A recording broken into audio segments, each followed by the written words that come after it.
ste vidjeli. Jedno prvo polovrijeme vrlo solidno, energetski, trkački, disciplina, šuterski, mislim da su imali jako visok postotak šuta i za 3 i za 2. U biti igrali smo kako smo i pripremili utakmice trebali igrati. I dobro smo otvorili drugo polovrijeme na identičan način. Međutim, vjerojatno malo zadovoljstvo sa visokom razlikom. Izgubi se koncentracija, a ova ekipa lagano izgubi koncentraciju jer je premlada ekipa. Izgubi se neke lopte u stražnjem polju. Mislim da smo u drugom poluvremenu 3 ili 4 lopte izgubili u stražnjem polju. I onda se pojavi problem. Sad ne bi bilo veliki problem da smo mi iskusnija ekipa. Međutim, kad se pojavi problem, onda voda uđe u uši, pa se onda ne pogađaju slobodna bacanja u seriji i sve skupo. Bitno je da smo dobili utakmicu. Sigurno je da smo malo, specijalno 3 igrača koji iz različitih razloga, Nolan zbog velike minutaže iz utakmice u utakmicu koju mora da nosi, i 2 visoka igrača koji nisu radili cijeli tjedan, znači Nurkić i Sutton radi ozljeda. Oni su tu gubili energiju i nisu mi najbolje defanzivno reagirali. Nurkić je napadački odradio jako dobro, međutim defanzivno sve trojica mogli su da budu na boljoj razini. Evo. Do kraja poluvremena smo napravili 20 razlike i dogovor sa čionci je kasnije bio samo da se ne opustimo, da igramo kasnije kako smo igrali prvo poluvrijeme.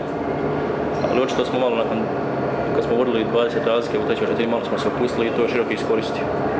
Vodili su nekoliko otvorenih trica i utakmica došla bez veze, bez razloga nije egal, ali neku nije lagano završnicu. Ali sve u svemu pobjeda je najvažnija, već u sredu igramo jako važnu utakmicu Eurokupu koju moramo pobijediti. Malo nije drugčije nego sve utakmice koje sam nastupao, ipak tu sam proveo 6-7 godina, tako da bio je potpuno drugačiji osjećaj nego protiv ostalih klubova, posao i tako da. Prije svega čestitao Cedeviti na pobjedi, kao što je Buva rekao, mi smo utakmicu izgubili prvi dio. Tu smo odigrali premekano, znali smo da Cedevita je u rosteru bez dvojice vanjskih igrača, Baždarića i Tomasa. Htjeli smo od početka agresivnom igrom na bekovskoj liniji pokušati stvoriti pritisak i agresivnošću pokušati doći u egal, međutim nismo uspjeli. Jednostavno individualna odgovornost i stvarno u pojedinim trenucima primili smo previše koševa sa faulom, znači što se jednostavno ne smije događati. Isto tako prvi dio nismo imali dobru rotaciju u obrani na niskom postu protiv njihovih visokih igrača gdje smo bili hendikepiranim neigranjem Kaštropila.